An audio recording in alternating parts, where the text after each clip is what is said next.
What's up guys, it's me GameGuess, and today I'm going to show you top 5 games on Facebook, the best for me, and let's go.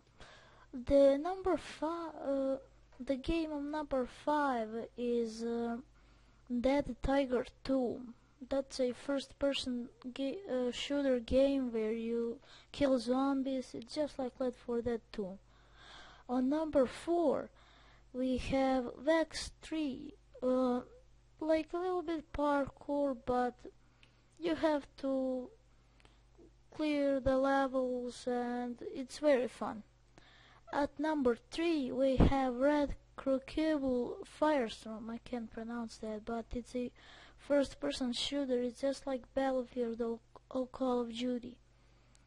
Then on number 2 we have a Deer Hunter 2014.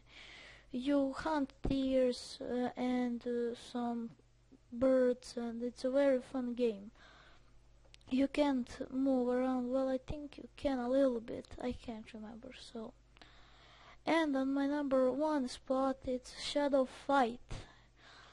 I like it. You're a ninja, like third person. No, you're like looking from the side and you fight.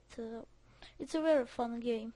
So yeah guys, those are my top 5 Facebook games. If you like it, punch that like button, leave a comment and subscribe. Bye.